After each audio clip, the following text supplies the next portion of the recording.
안녕하세요. DJ 선아입니다. 오늘의 사연 시작해 보겠습니다. 안녕하세요. 저는 내 아이를 키우고 있는 대한민국의 평범한 여자입니다. 여러분, 가끔 그런 생각 안 드세요? 결혼이란 대체 무엇일까? 가족이란 또 뭘까? 같은 질문들이요. 사람들은 흔히 이렇게 말하죠. 가족은 내 편이라고요. 그런데 가족이라고 무조건 내 편이 되는 건 아니더라고요. 제가 겪은 결혼 생활은 순탄치 않았어요.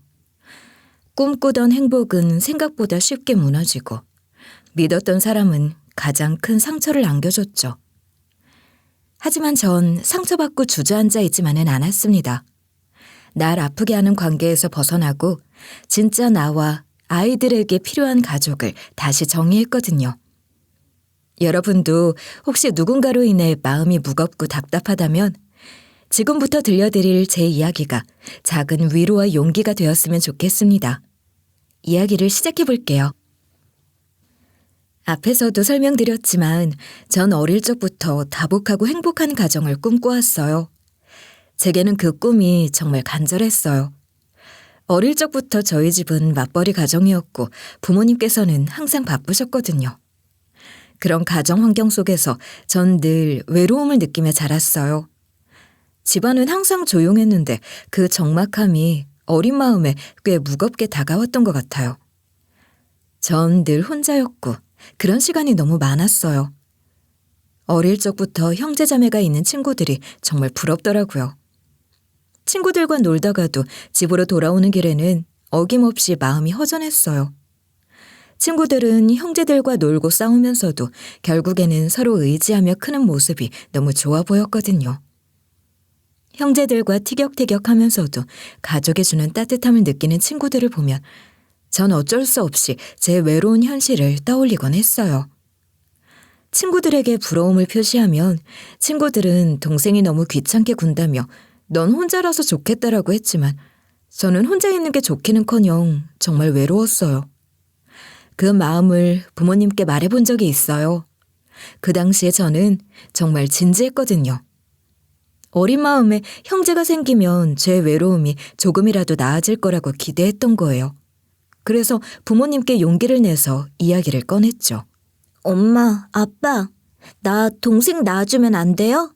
친구들은 다 형제 있던데. 아, 예. 엄마 아빠 회사 다니느라 바빠서 너도 제대로 못 챙기는데 무슨 동생이야. 맞아. 우리 딸이 혼자서도 잘 크니까 엄마 아빠가 얼마나 고마운지 알아? 동생 생기면 너 더 힘들어. 아니야, 나 안 힘들어. 내가 잘 챙길 수 있으니까 동생 낳아주세요. 우리 딸, 엄마도 그 마음 알아. 너 혼자라서 가끔 심심하고 외롭지? 그런데 엄마 아빠가 바빠서 지금은 힘들단다. 엄마, 바빠도 동생이 있으면 제가 같이 놀아줄 수 있잖아요. 혼자 있는 게 너무 힘들어요. 그래도 동생 생기면 네가 지금보다 더 책임질 일도 많아질 텐데 괜찮겠어?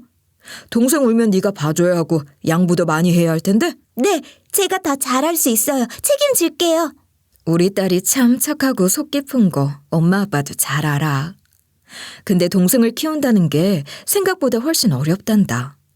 우리 딸도 지금 엄마 아빠가 더 많이 신경 써줘야 하는데 그걸 잘 못하고 있잖아. 그래도 우리 딸이 외로운 건 엄마 아빠도 안다. 그래서 아빠가 시간 날 때 더 많이 놀아주려고 하는 거야. 근데 아빠도 맨날 바쁘잖아요. 그래서 더 그런 거예요. 우리 딸, 엄마가 약속할게. 앞으로 너 외롭지 않게 더 많이 신경 쓸게. 그리고 동생은 조금 더 생각해보자. 응? 그 이후로는 부모님께 다시는 그런 말을 꺼내지 않았어요. 어차피 대답은 같을 것 같았거든요. 부모님이 마지막에 미안해하며 절 달래주는 모습을 보니 동생이 필요하다고 다시 말하는 게 왠지 더 조심스러워졌어요. 사실 어리지만 저도 부모님이 얼마나 바쁘고 힘든지 느껴졌거든요. 제가 그런 이야기를 꺼내는 게 부모님께 부담이 될까봐 그저 속으로만 생각하게 되었던 것 같아요.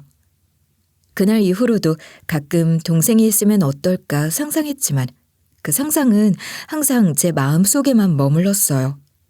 대신 저는 혼자서 제 외로움을 달래는 법을 익혀야만 했어요. 방 안에 홀로 앉아 시간을 보내거나 친구들과 놀다 돌아온 뒤의 적막함을 견뎌내는 게 제 일상이 되었어요. 그 시간이 쌓일수록 제 마음속에는 형제가 있었다면 어땠을까 하는 상상이 점점 커져만 갔어요. 그렇게 자라면서 저에게는 자연스럽게 하나의 꿈이 생겼어요. 제가 결혼을 하고 아이를 낳으면 꼭 다복한 가정을 이루겠다는 꿈이었어요. 서로 사랑과 웃음이 가득한 집. 어떤 어려움이 와도 함께 해결하려고 노력하는 가족이 되는 것 말이죠. 어릴 적부터 가족이 많고 따뜻한 집을 꿈꿨던 전 성인이 되어서도 그 생각이 바뀌지 않았어요. 오히려 주변 사람들과 이야기를 나눌 때마다 제 확신은 점점 더 단단해졌죠. 하지만 제 친구들은 제 생각과는 완전히 반대였어요. 결혼에 대한 가치관도 그렇고 아이에 대한 생각도 저와는 많이 달랐거든요. 저는 가족의 소중함을 가장 중요하게 생각했지만 친구들은 꼭 그렇지 않더라고요. 난 결혼해도 애는 한 명만 낳을 거야. 요즘 시대에 애 키우는 게 얼마나 힘든데. 맞아. 솔직히 나랑 남편만 잘 살면 됐지. 꼭 애를 낳아야 하나 싶어. 요즘 딩크족도 많잖아. 난 생각이 좀 달라. 애를 많이 낳고 싶어. 가족이 많으면 얼마나 행복할까? 정말? 너 어렸을 때 외롭게 컸다고 그랬잖아. 그래서 그런가 봐. 맞아. 혼자 있으면 참 심심했거든. 그래서 내 가족은 꼭 북적북적하고 따뜻했으면 좋겠어. 그럼 네 남편도 같은 생각이어야겠네? 애 많이 낳자고 하면 도망가면 어떡해? 그러니까 나랑 비슷한 생각 가진 사람 만나야지. 그날 대화를 나누면서도 친구들과 제가 서로 생각이 다르다는 걸 많이 느꼈어요. 저는 제 어릴 적 경험 때문에 북적이고 따뜻한 가족이 얼마나 중요한지 알았거든요. 친구들에게는 그게 신기하게 보일 수도 있었겠지만 저한테는 간절한 바람이었어요. 저는 그저 제가 어릴 적 느꼈던 외로움을 제 아이들에게만큼은 물려주고 싶지 않았던 거예요. 그래서 결혼 상대를 고를 때도 이런 가치관이 정말 중요했어요. 제가 애를 많이 낳고 싶어 하는데 남편 될 사람이 이걸 이해하지 못하거나 반대하면 큰 문제가 될 거라는 생각이 들었거든요. 그러다가 지금의 남편을 만났을 때 전 정말 신기했어요. 우리가 서로를 알아갈수록 비슷한 점이 많다는 걸 느꼈고 특히 아이와 가정에 대한 생각이 같았거든요. 처음 남편과 이런 이야기를 나눴던 날이 아직도 생생하게 기억나요. 저희는 결혼 전부터 미래에 대해 솔직하게 대화를 나눌 수 있었고 그 덕분에 서로에 대한 확신이 생겼어요. 제가 꿈꾸는 가족은 애들 뛰어다니고 식탁엔 늘 웃음소리가 가득한 그런 집이에요. 전 아이들이 최소 3은 됐으면 좋겠어요. 저도 그래요. 사실 친구들은 다 딩크족 얘기하고 애는 한 명만 낳는다는데 전 애들이 많아서 북적이는 게 좋아요. 우와, 우리 진짜 잘 맞는 것 같은데요? 요즘은 애 많이 낳는 사람들 없어서 저 혼자 이런 생각하는 줄 알았거든요. 그렇게 저희는 서로의 가치관이 잘 맞는다는 확신을 가지고 결혼했어요. 결혼식 날은 정말 행복했어요. 드디어 제가 꿈꾸던 가족을 이룰 수 있을 거라는 기대가 가득했거든요. 남편도 저와 같은 생각을 하고 있다는 게 제게는 큰 위안이 됐어요. 저는 결혼 후에 아이를 낳고 북적이는 가정을 꾸리는 날들을 상상하며 설레었어요. 이렇게 애를 많이 낳고 싶어 했던 제가 결혼 후에 생각이 바뀔 줄은 정말 몰랐어요. 제가 결혼 전 생각했던 것과 실제 현실은 많이 달랐거든요. 이런 저의 생각에 영향을 준 게 바로 시어머니였어요. 결혼 초기부터 시어머니께서는 아이에 대한 이야기를 끊임없이 하셨어요. 애를 많이 낳아야 한다는 시어머니의 철학은 제가 결혼하자마자 바로 실천에 옮겨졌습니다. 결혼한 지 한 달도 채 안 됐을 때였어요. 그날 어머님께서 한약을 들고 오신 모습이 아직도 잊히지 않아요. 세아가 이거 바꿔라. 내가 한약방 가서 정성을 다해 지어온 거야. 이거 먹으면 애가 쑥쑥 잘 들어선다더라. 어머님, 저희 아직 결혼한 지 한 달밖에 안 됐는데요. 신혼 좀 즐기고 천천히 준비하려고 했어요. 뭘 신혼을 천천히 즐긴다는 거야. 그것보다 아이 낳는 게 제일 중요한 일이야. 괜히 미루다가 아이 못 낳는 부부들 얼마나 많은 줄 알아? 건강할 때 빨리 낳아야 나중에 덜 고생한다고. 물론 애를 낳는 건 좋은데요. 저희도 아직 준비가 안 돼서요. 계획을 세워서 조금 여유를 가지고 싶어요. 그 계획이란 게 말처럼 쉬운 줄 알아? 그러다가 나이만 먹고 후회하는 사람들 천지야. 내 말 잔소리처럼 들리겠지만 이게 다 너희를 위해 하는 말이야. 사실 그 순간부터 제 마음은 이미 거부감으로 가득했어요. 한 달도 안 된 신혼인데 아이를 서두르라는 게 저로선 너무 부담스러웠거든요. 하지만 시집 온 지 얼마 안 됐고 괜히 시어머니 심기를 거스르면 더 큰 갈등으로 번질까봐 억지로 웃으며 받아들이는 수밖에 없었어요. 제가 아무리 단호한 성격이라도 그땐 신혼 초라 그럴 용기가 나지 않았거든요. 네, 알겠습니다. 잘 먹겠습니다. 그렇지. 어른 말 들으면 손해는 없어. 괜히 자다가도 떡이 생긴다는 말이 나온 게 아니야. 몸이 먼저 튼튼해야 건강한 아이를 낳을 수 있어. 꼭 챙겨 먹어라.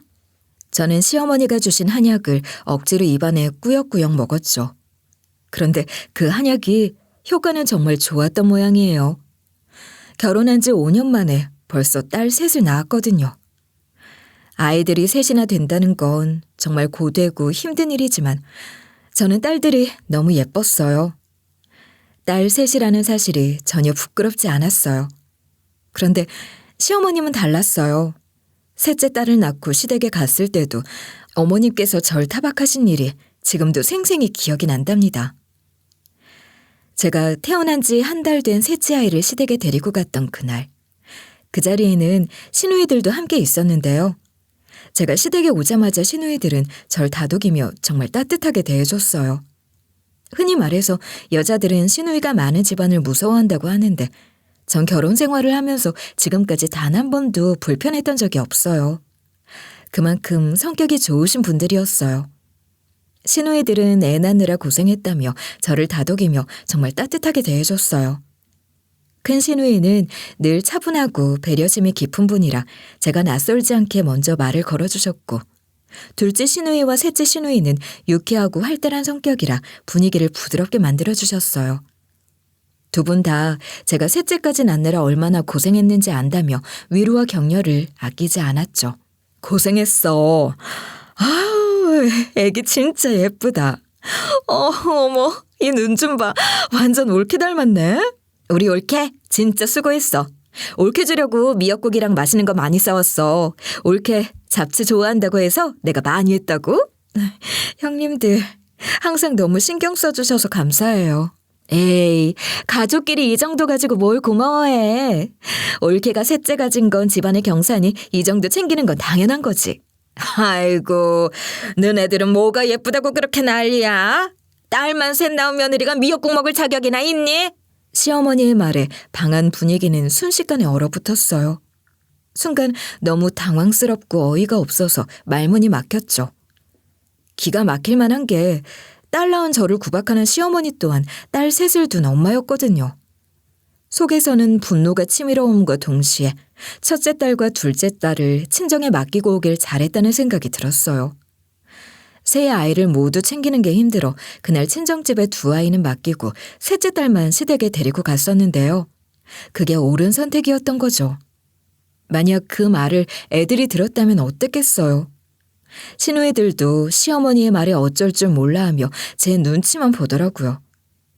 저는 그날만큼은 도저히 그냥 넘어갈 수 없었어요. 시어머니께서 내뱉으신 그 말이 제게는 너무 모욕적으로 느껴졌고 제 아이들을 무시하는 것처럼 들렸거든요. 결국 저는 참았던 감정을 꺼내놓기로 결심하고 시어머니께 정면으로 말씀드렸습니다. 어머님, 딸이라고 뭐가 부족한 건가요? 형님들 보세요. 아들인 제 남편보다 형님들이 훨씬 잘하잖아요. 뭐가 어째? 이게 어디서 건방지게 어른한테 대들어? 대드는 게 아니라 한번 생각해 보시라고 말씀드리는 거예요. 형님들이 어머님 아프실 때 간병도 다 하셨고 도와드릴 때도 아버님보다 더 많이 하셨다고 들었어요. 어머님, 한번 말씀해 보세요. 어머님도 애들 아빠보다 형님들이 어머님한테 잘하는 거 부정하실 수 있으세요? 그 순간 어머님은 제 말을 듣고 당황한 표정을 짓더니 아무 대답도 하지 못하시더라고요. 제가 예상치 못한 반박을 했으니 당황스러우셨겠죠.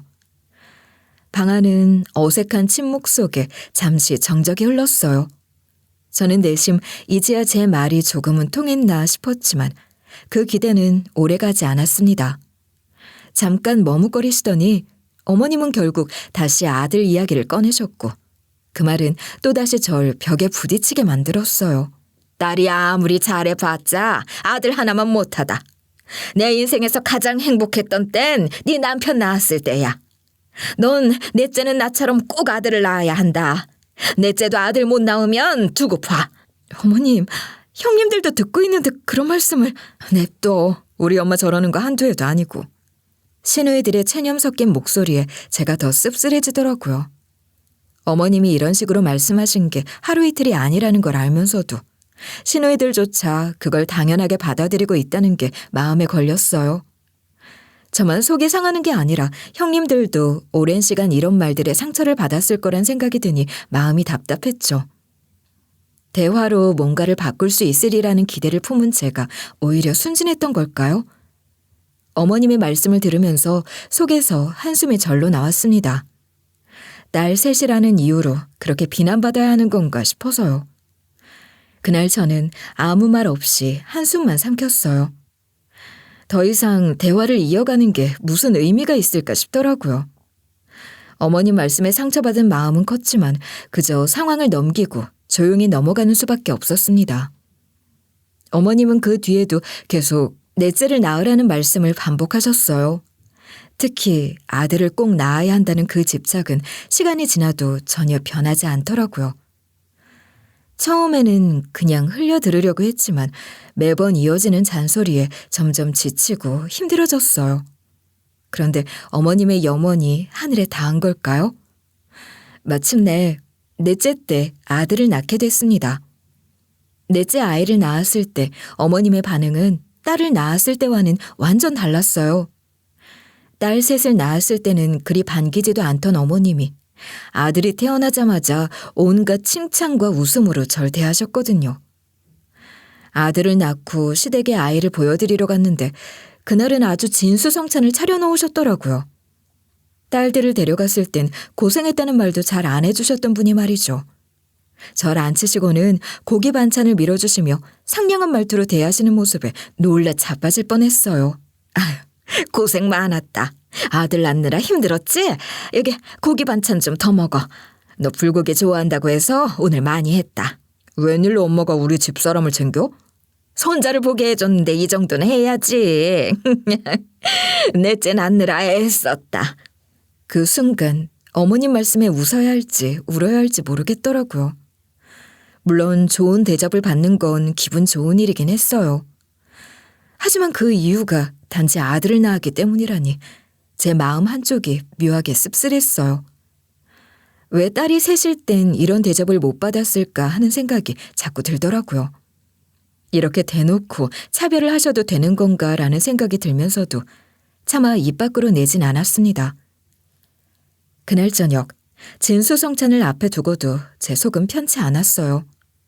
집으로 돌아오는 길에 저는 더 이상 이런 상황을 반복하고 싶지 않다는 생각이 들었어요. 어릴 때는 가족이 많으면 그게 행복의 조건이 될 거라고 믿었지만 현실은 달랐습니다. 애를 낳을 때마다 어머님의 강요와 잔소리를 견뎌야 했고 그 과정에서 느낀 피로감은 이루 말할 수 없었어요. 거기에 아이들을 키우며 점점 현실적인 문제들도 피부로 와닿았죠. 아이들을 키우는 데 드는 비용, 시간, 체력까지 모든 게 예상했던 것 이상으로 힘들었어요. 그래서 전 집에 도착하자마자 남편과 진지한 대화를 나누기로 결심했어요. 여보, 앉아봐. 진지하게 할 얘기가 있으니까. 뭔데? 갑자기 이렇게 분위기를 잡고. 당신 혹시 정관수술 할 생각 없어? 애도 넷이나 됐고 어머님이 그렇게 바라시던 아들도 낳았잖아. 정관수술? 갑자기 왜 그런 얘기를 꺼내? 아직 젊은데. 젊긴 한데 애 넷이면 충분히 낳을 만큼 낳았잖아. 그리고 솔직히 어머님 때문에 너무 스트레스였어. 아들 하시는 거 내가 얼마나 힘들었는지 몰라? 알아. 엄마가 너무 심하신 건 맞았어. 근데 그래도 이렇게 다 이뤘잖아. 아들 낳아드리고 애들 다 예쁘고 건강하게 크고 있잖아. 당신 말이 맞아. 그러니까 이제 그만해도 될 것 같아. 가정을 꾸리고 육아를 해보니까 애를 키우는 게 얼마나 힘든지 알게 됐어. 돈도 많이 들고 말이야. 그렇긴 하지. 먹는 거, 입는 거 끝이 없더라. 월급이 한순간에 물거품처럼 사라진다니까. 나도 어렸을 땐 애를 많이 낳아서 행복한 가정을 꾸리는 게 꿈이었는데 막상 닥친 현실은 생각보다 다르더라. 이젠 그만해도 되지 않을까? 아이 넷만으로도 이미 북적북적하고 충분히 행복하잖아. 그래, 우리 진짜 대단하다. 남들은 한 명도 안 낳는 세상에 넷이나 낳고 말이야. 당신 말대로 이제 그만해도 되겠어. 내가 병원 알아볼게. 고마워 여보. 당신이 이렇게 이해해줘서 정말 다행이야. 그날 이후 남편은 남성병원에서 정관수술을 알아봤고 마침내 수술 날짜까지 잡게 되었어요. 수술날이 다가오자 걱정이 되더라고요. 간단한 수술이라곤 하지만 남편이 병원에서 수술을 받는 건 처음이었고 혹시라도 무슨 일이 생기면 어쩌나 싶어서 남편과 함께 병원을 찾았어요. 저는 남편이 수술을 하는 동안 수술실 바로 앞 대기실에 앉아서 기다렸어요. 그런데 남편이 수술실에 들어간 지 얼마 되지 않아 안에서 들려오는 소리가 심상치 않았어요. 중간중간 소리 지르는 목소리가 들렸는데 내용은 알 수 없어서 정확히 무슨 일이 벌어지고 있는진 알 수 없었어요. 불안한 마음으로 대체 무슨 일인가 걱정하고 있는데 갑자기 수술실 문이 벌컥 열렸습니다. 문을 열고 나온 사람은 바로 의사 선생님이었어요. 의사 선생님은 얼굴이 잔뜩 일그러져 있었죠. 한눈에 봐도 굉장히 화가 나 보이셨습니다. 저는 순간 너무 놀라서 의사 선생님께 다가가 무슨 일이냐고 물었어요. 선생님, 무슨 일이세요? 안에서 무슨 일이 있었나요? 정말 이런 충격적인 환자는 처음입니다. 제 의사 생활 동안 이런 사람을 만난 적이 없어요. 선생님, 왜 그러세요? 제 남편이 어쩌길래? 아내분 맞으시죠? 환자분이 아내분한테 알리기 싫다면서 수술실에서 난동을 부렸어요. 그게 무슨 소리인지 모르겠어요. 저한테 알리기 싫었다니요? 제 남편이 뭘 알리기 싫었다는 얘기신지 무슨 일이 있었는지 자세히 말씀해 주실 수 있나요? 직접 보셔야겠어요. 이건 말로 설명할 수 있는 일이 아니에요. 수술실로 따라오세요. 저는 순간적으로 무슨 일이 벌어진 건지 이해가 되지 않았어요. 수술을 받겠다고 병원까지 온 사람이 왜 난동을 부렸다는 건지 도무지 납득이 가지 않았죠. 어쩔 수 없이 의사 선생님을 따라 수술실로 들어갔어요. 수술실 안으로 들어가자마자 남편이 절 보고 깜짝 놀라더라고요. 남편은 짧은 환자용 수술 가운을 입고 있었고 하복부 쪽은 덮개로 가려져 있었는데 그 위에 손을 얹고 수술받기로 했던 그곳을 꼭 막고 있었어요. 남편은 절 보자마자 고래고래 소리를 질렀습니다. 왜 당신이 여기 들어와? 나가! 당장 나가라고! 당신 무슨 일 있었어? 선생님이 나보고 와서 보라고 하시는데 문제라도 생긴 거야? 당신은 몰라도 돼. 제발 나가라니까! 남편의 반응에 전 더욱 당황했어요. 평소에 차분하던 사람이 마치 큰일이라도 난 듯 혼비백산한 얼굴로 고래고래 소리를 지르는 걸 보니 상황이 심상치 않다는 느낌이 들더라고요. 저렇게 날뛰는 데는 분명히 이유가 있을 텐데 그 이유를 알기 전까진 도저히 가만히 있을 수 없었어요. 남편이 그토록 절박한 모습으로 절 쫓아내려는 걸 보니 뭔가 숨기는 게 있는 게 분명하다는 생각이 들었죠. 저도 더 이상 참지 못하고 따져 묻고 싶었지만 그보다 먼저 의사 선생님이 남편에게 다가가 단호하게 말씀하시더라고요. 마치 이 상황을 정리해야겠다 결심이 서신 듯한 모습이었어요. 당신 오지 마. 다가오면 때릴 거야. 웃기시네. 어디 때려보세요. 쉽지 않을 테니까. 내가 당신보다 힘이 약해 보여서 멱살을 잡았나 본데 내가 그걸 제압 못해서 가만히 있었는 줄 알아요? 남편이 의사 선생님의 멱살을 잡았었다니 이건 또 무슨 소리인가 혼란스러워하던 찰나 의사 선생님은 남편의 손을 단호하게 제압하더니 덮개를 젖혀버렸어요. 전 그 광경에 경악해서 손으로 얼굴을 가리고 말았어요. 상황이 너무 충격적이라 손을 떼고 제대로 보기가 무서웠어요. 선생님 뭐 하시는 거예요? 똑바로 보세요. 남편분은 바람을 피우다 병에 걸려왔습니다. 그리고 지금 그 병이 수술에 문제가 된다는 사실에 난동을 부린 거고요. 아니야. 여보, 그런 거 아니야. 그건 그냥 오해야. 뭐라고요? 병? 그리고 바람을 피우다 걸렸다니요? 이게 대체 다 무슨 소리야? 저 물집들 보이시죠?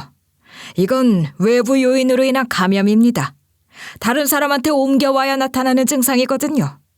간단히 말하면 남편분께서 바람을 피우다 병으로 옮아온 겁니다. 의사의 말이 떨어지는 순간 제 머릿속이 하얘졌어요. 남편이 병을 옮아왔다는 말도 충격이었지만 그것보다도 바람을 피우다 걸렸다는 말이 저를 더 노엽게 만들었어요. 도대체 왜, 어떻게 이런 상황까지 오게 된 건지 도저히 믿기지 않았어요. 수술실 안에 서 있는 제 손은 차갑게 떨렸고 눈앞에 보이는 남편의 얼굴은 낯선 사람처럼 느껴졌습니다. 머릿속이 복잡해지며 이 모든 상황이 현실이 아니라 꿈이었으면 좋겠다는 생각이 들 정도였어요. 저는 간신히 정신을 부여잡고 의사 선생님에게 좀 더 자세하게 설명해달라고 부탁했어요.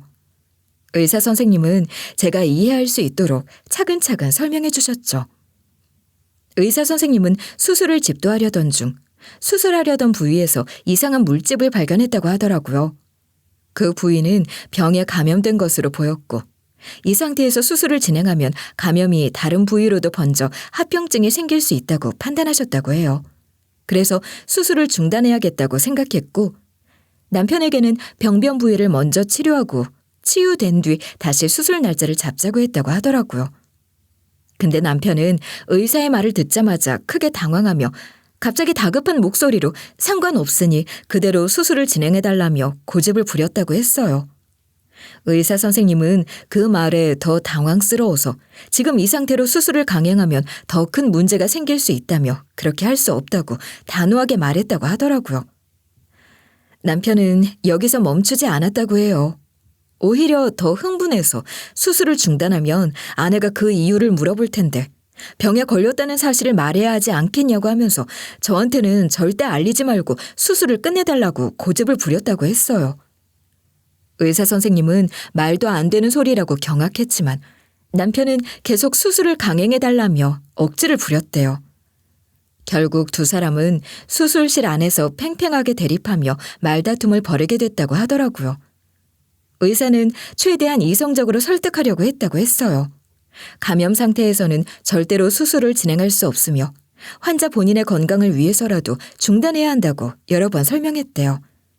하지만 남편은 전혀 듣지 않고 계속해서 고함을 치며 억지를 부렸다고 했어요.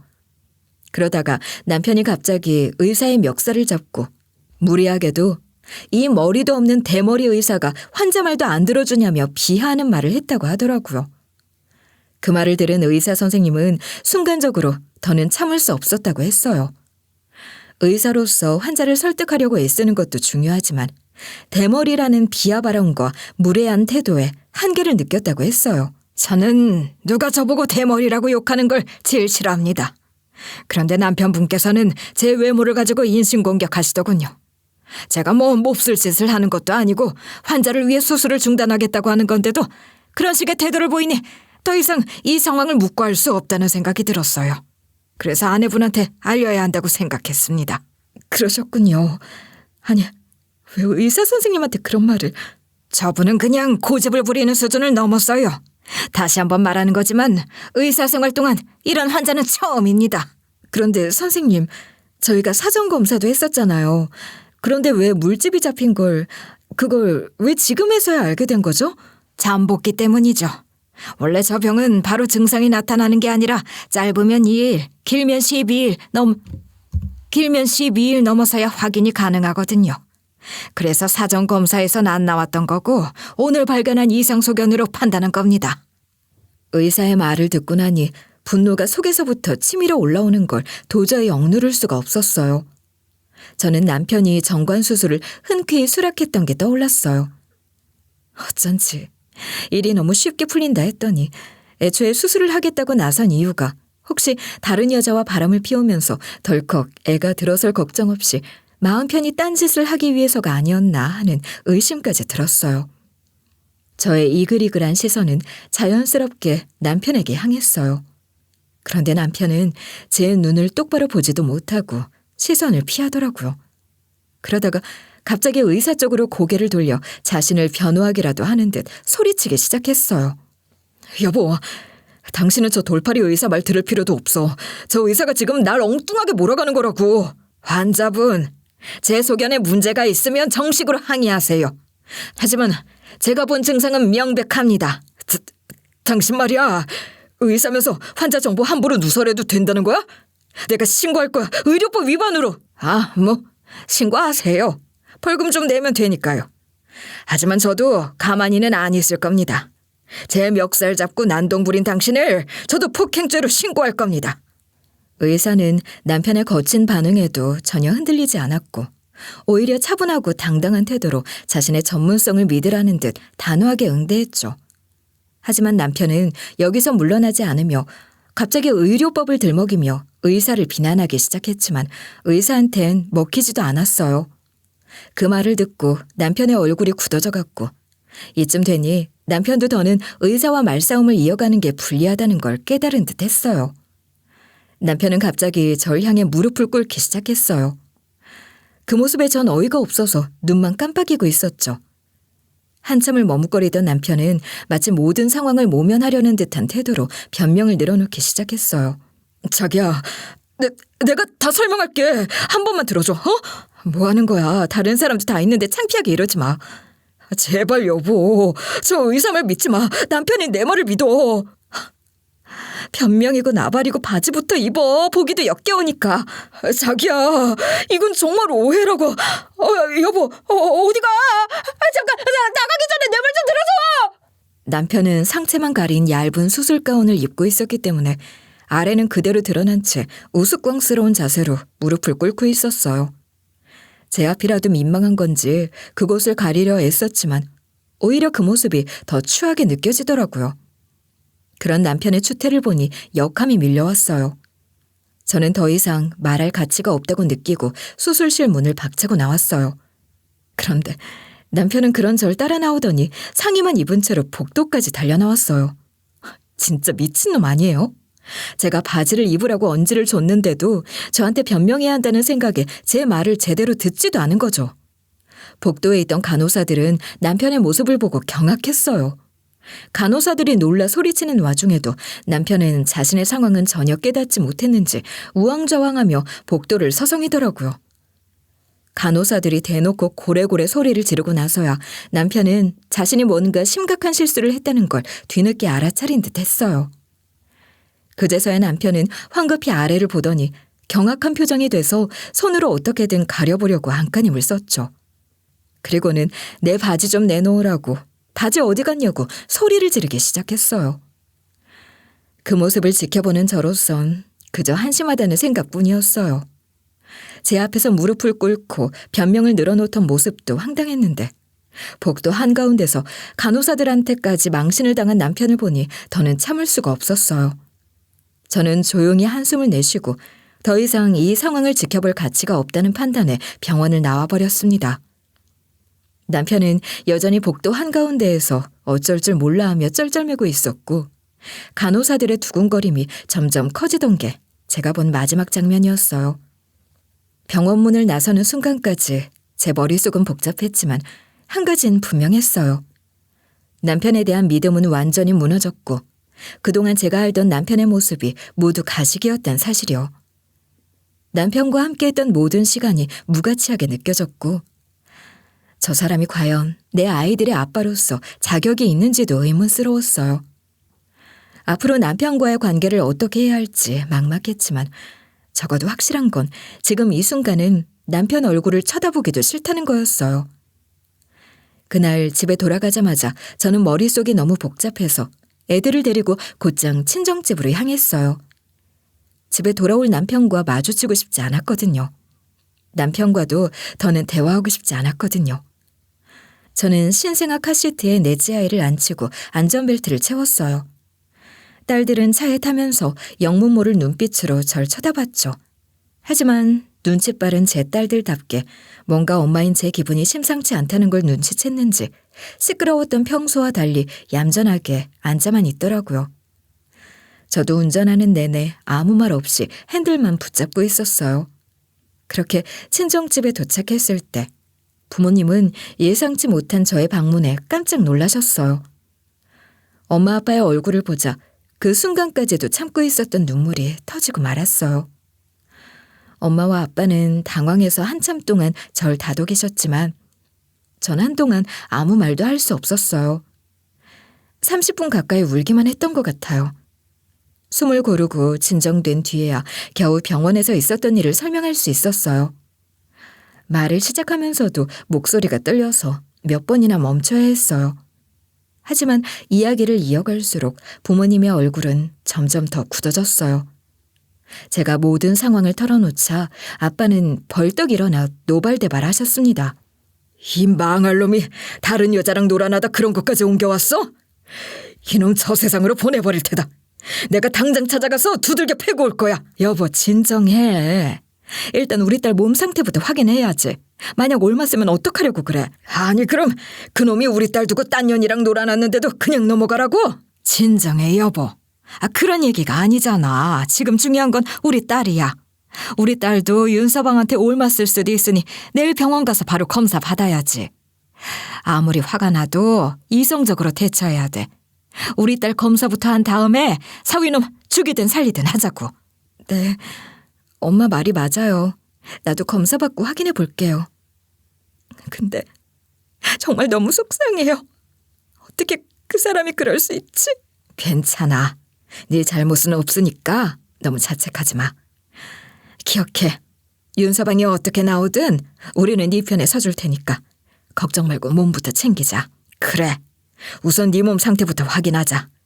내가 화가 너무 나서 앞뒤 안 가리고 있었네. 하지만 그놈은 내가 가만두지 않을 거다. 엄마의 단호하면서도 따뜻한 말에 전 겨우 안정을 찾을 수 있었어요. 부모님이 제 편이라는 사실이 그 순간에는 너무나 큰 위안이 됐어요. 그날 밤 전 애들과 함께 친정집에서 잤습니다. 아무리 생각해도 남편과 한 집에 있는 건 상상조차 할 수 없었어요. 다음 날, 전 병원에 검사를 받으러 갔어요. 잠복기라서 아직 육안으로 알 수는 없으니 검사들을 더 자세히 해야 한다고 했죠. 예상보다 검사는 빨리 끝났지만 결과는 이틀 뒤에 나온다고 했어요. 그렇게 병원에서 검사를 마치고 친정집으로 돌아왔을 때 현관문을 열자마자 충격적인 광경이 눈에 들어왔어요. 거실 한가운데 남편과 시어머니가 무릎을 꿇고 부모님 앞에 있는 거였어요. 제가 들어서자 남편과 시어머니는 벌떡 일어나 제게 달려왔어요. 시어머니는 병원 잘 갔다 왔냐고, 검사 결과는 나왔냐고 물으시더군요. 시어머니의 다급한 눈빛과 말을 듣고 상황을 보니 이 모든 이야기를 이미 전에 들은 것 같았어요. 하지만 그런 시어머니의 태도에도 전 냉담할 뿐이었어요. 전 시어머니의 얼굴을 보지 않은 채 검사 결과는 이틀 뒤에 나온다고 차갑게 말한 뒤 휙 지나쳐갔어요. 시어머니의 안절부절 못하는 태도가 한심하게 느껴졌죠. 시어머니는 저에게 무언가 말을 더 하려고 했지만 두 사람을 투명인간 마냥 취급하고 엄마 아빠에게 잘 다녀왔다고 인사했죠. 돌아온 절 보고 잘 갔다 왔냐고 말씀하시던 부모님께서는 거실에 좀 앉아보라고 말씀하셨어요. 우리 부모님, 남편과 시어머니, 그리고 저의 오자 대면 상황이었죠. 내키진 않았지만 이런 상황을 피한다고 해결될 것도 아니었어요. 전 거실에 앉기 전에 애들은 뭐하고 있냐고 물어봤어요. 엄마 아빠는 냈다 방에서 낮잠을 자고 있다고 말했어요. 아이들이 이 대화를 들을 일이 없겠다는 안심이 들고 나서야 전 부모님 말씀에 따라 거실에 앉았습니다. 거실 공기가 차갑게 얼어붙은 느낌이 들 정도로 긴장감이 감돌았죠.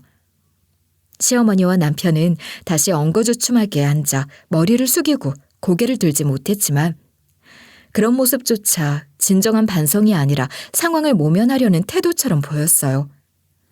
아빠는 침묵을 깨고 곧바로 목소리를 높이셨습니다.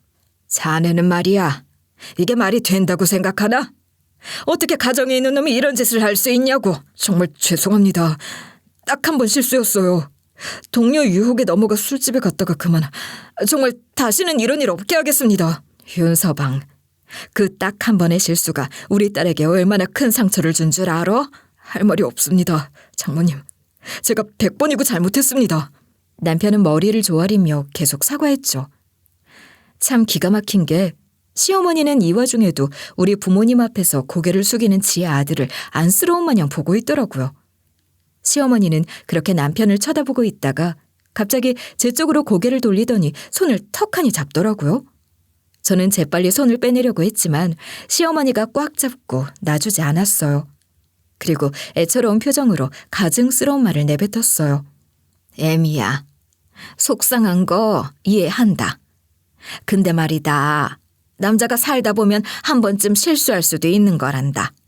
뭐 두 집 살림을 차린 것도 아니고 술집 여자랑 실수한 거라잖니.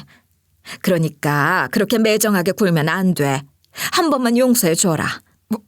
뭐라고요? 어머님은 제가 남편과 같은 실수를 했어도 그런 말을 하실 수 있을까요? 혜미야, 그 얘기가 왜 나와? 여자랑 남자랑 바람 피는 게 같니? 남자들이야 본능을 못 이기면 한 번쯤 그럴 수 있는 거고 여자는 다르지. 여자들이 바람 피기는 쉽지 않잖아. 그걸 그렇게 비교하면 안 되지. 남자는 딴짓해도 한 번쯤 용서받을 수 있는 거 아니냐? 우리 아들만 이럴 것 같니? 다른 집도 다 그래. 여자랑 남자랑 다르다고요? 세상에 기가 막혀. 아들만 감싸고 도는 어머님다운 답변이네요. 남편이 이런 일을 벌였다는 것도 충격이었지만 시어머니가 아들의 행동을 그렇게 쉽게 변명하고 넘어가려 한다는 사실이 더 기가 막혔죠. 제가 던진 질문에 시어머니는 당황한 기색을 보이더니 곧바로 태세를 전환하며 목소리를 높였어요. 얼굴은 붉어졌고 제가 바람피는 상황을 상상하면 불편하다는 듯 말했죠.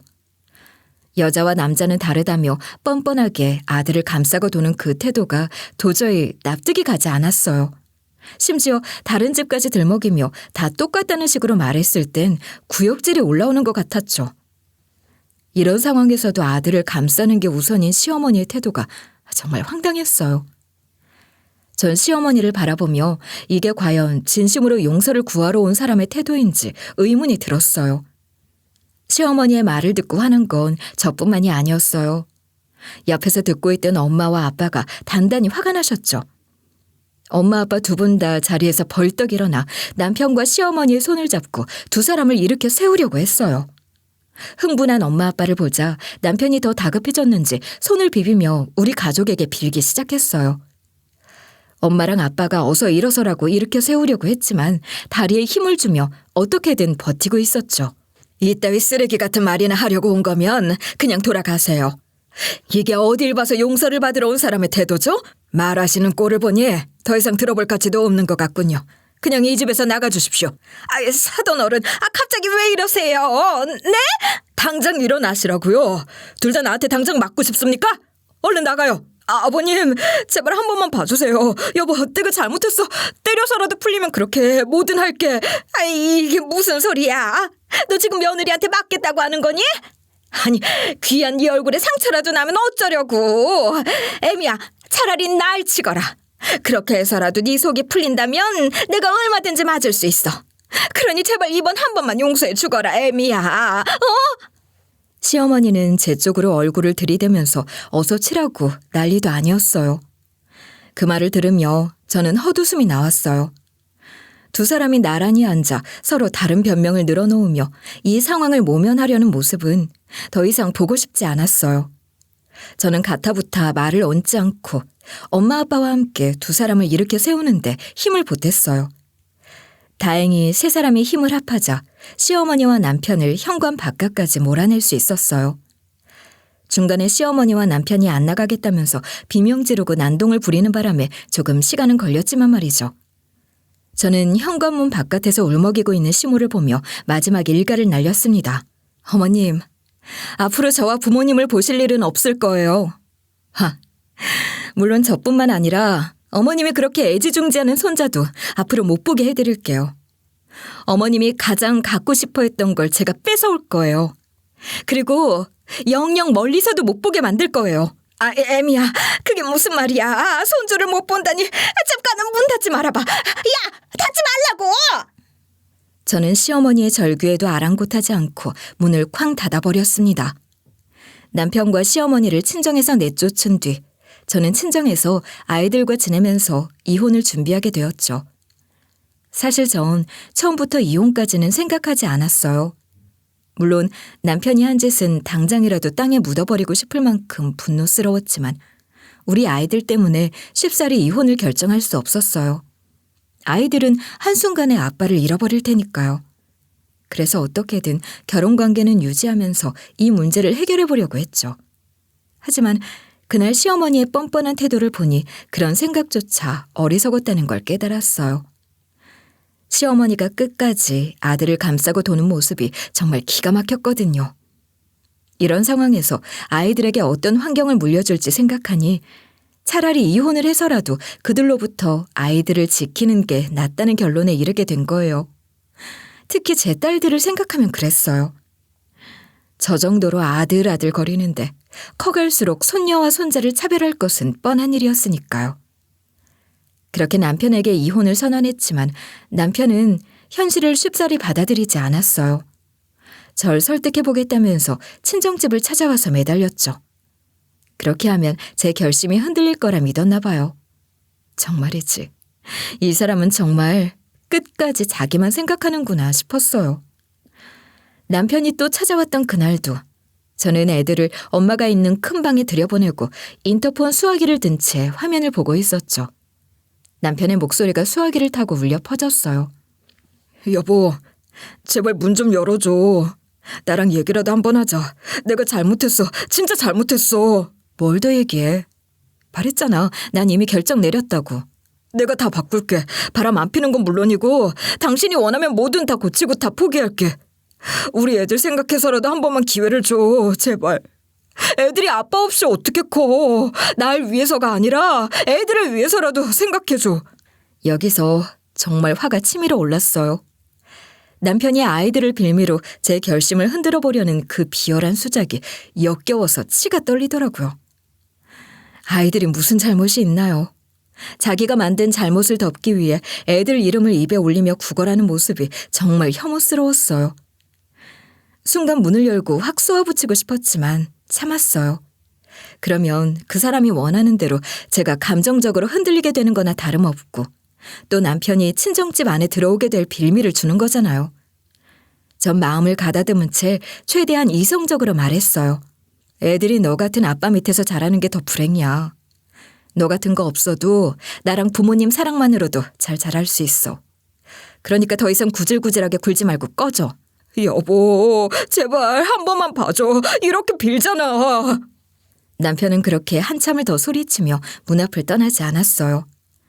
하지만 제가 절대 문을 열지 않으니 결국 포기하고 돌아가더군요. 이혼은 생각보다 수월하게 진행됐습니다. 남편 쪽 잘못이 너무나도 확실한 상황이었어요. 당연히 위자료도 받았고 양육권도 당연히 제게 돌아왔어요. 재산 분할도 받을 만큼 받았죠. 법정에서 판사가 제게 양육권을 인정하는 순간 정말 눈물이 터질 뻔했지만 꾹 참았어요. 양육권을 못 받을 거라 생각한 적은 없었지만 제가 아이들과 함께 새로 시작할 자격을 얻었다는 증명이었거든요. 이혼 후에 남편은 체념한 듯 더 이상 절 괴롭히지 않았지만 대신 이번에는 시어머니가 난리를 치기 시작했어요. 시어머니는 전화를 걸어 절 괴롭혔죠. 애미야, 정말 미안하다. 내가 너무 네 입장을 너무 생각 안 했어. 그러니까 우리 손자들 제발 한 번만 보게 해줘. 아니요, 어머님. 전 어머님한테 보여드릴 생각 없어요. 내가 잘못했어. 내 주둥아리가 문제다. 내가 왜 그런 식으로 말했는지 모르겠다, 나도. 하지만 이젠 정말 달라졌어. 그러니까 한 번만 손자들 얼굴 좀 보자. 할머니가 손주도 못 보는 건 너무 가혹하지 않니? 가혹이요? 어머님은 저한테 그리고 제 딸아이들한테 얼마나 가혹했는지 기억 안 나세요? 손녀들은 필요 없다는 식으로 말하고 맨날 아들 타령만 하셨죠. 그 결과가 이거예요. 다시는 안 그럴게, 애미야. 나 지금 무릎 꿇고 있다. 너한테 빌고 있어. 전화상으로 그런 말씀하셔봤자 제 눈에 보이지도 않는데 어쩌라고요. 이제 그만 끊어요. 더 이상 할 말 없습니다. 그 뒤로도 몇 번 더 연락이 왔지만 전 끝까지 무시했어요. 이혼 후 저는 친정 부모님의 도움을 받아 아이를 잘 키워가기 시작했는데 당연히 애들은 처음엔 혼란스러워했죠. 갑작스러운 환경 변화와 아빠의 부재가 낯설었겠지만 시간이 지나면서 애들도 차분히 적응하기 시작했어요. 부모님도 정말 많은 도움을 주셨는데 주말 아침이면 아빠가 저보고 좀 쉬라고 아이들 손을 잡고 산책을 나가셨고 저녁엔 엄마가 식사나 애들 씻기는 것 등 아이들이 웃고 떠드는 소리가 집안에 울려 퍼질 때마다 전 이게 바로 우리가 지켜야 할 모습이라는 확신이 들었어요. 시련은 저에게 고통을 줬지만 한편으로는 제게 엄청난 교훈을 남겼습니다. 가족이라는 이름 아래에서도 절대 자신의 존엄성을 포기해선 안 된다는 거예요. 누군가에게 맞추느라, 참느라, 제 자신을 잃어가던 시절이 얼마나 어리석었는지 이젠 분명히 알게 됐고 이걸 아이들에게도 꼭 알려주고 싶었어요. 가족이라는 건 피로 이어졌다고 다 가족인 게 아니라 진짜 서로를 지키고 존중하며 사랑으로 감싸줄 수 있어야 가족이라는 거려. 그렇지 않은 사람들에겐 단호히 선을 그어야 한다는 걸 몸소 보여주고 싶었어요. 지금 우리 집에서 느껴지는 따뜻함이야말로 진짜 가족의 모습이라는 걸 아이들도 알게 되었을 거라고 믿습니다. 이제 우리 가족은 매일 웃고 사랑하고 앞으로만 나아가려고요. 제 이야기가 누군가에게는 작지만 강한 교훈이 되었으면 좋겠어요. 지금까지 제 이야기를 들어주셔서 감사합니다.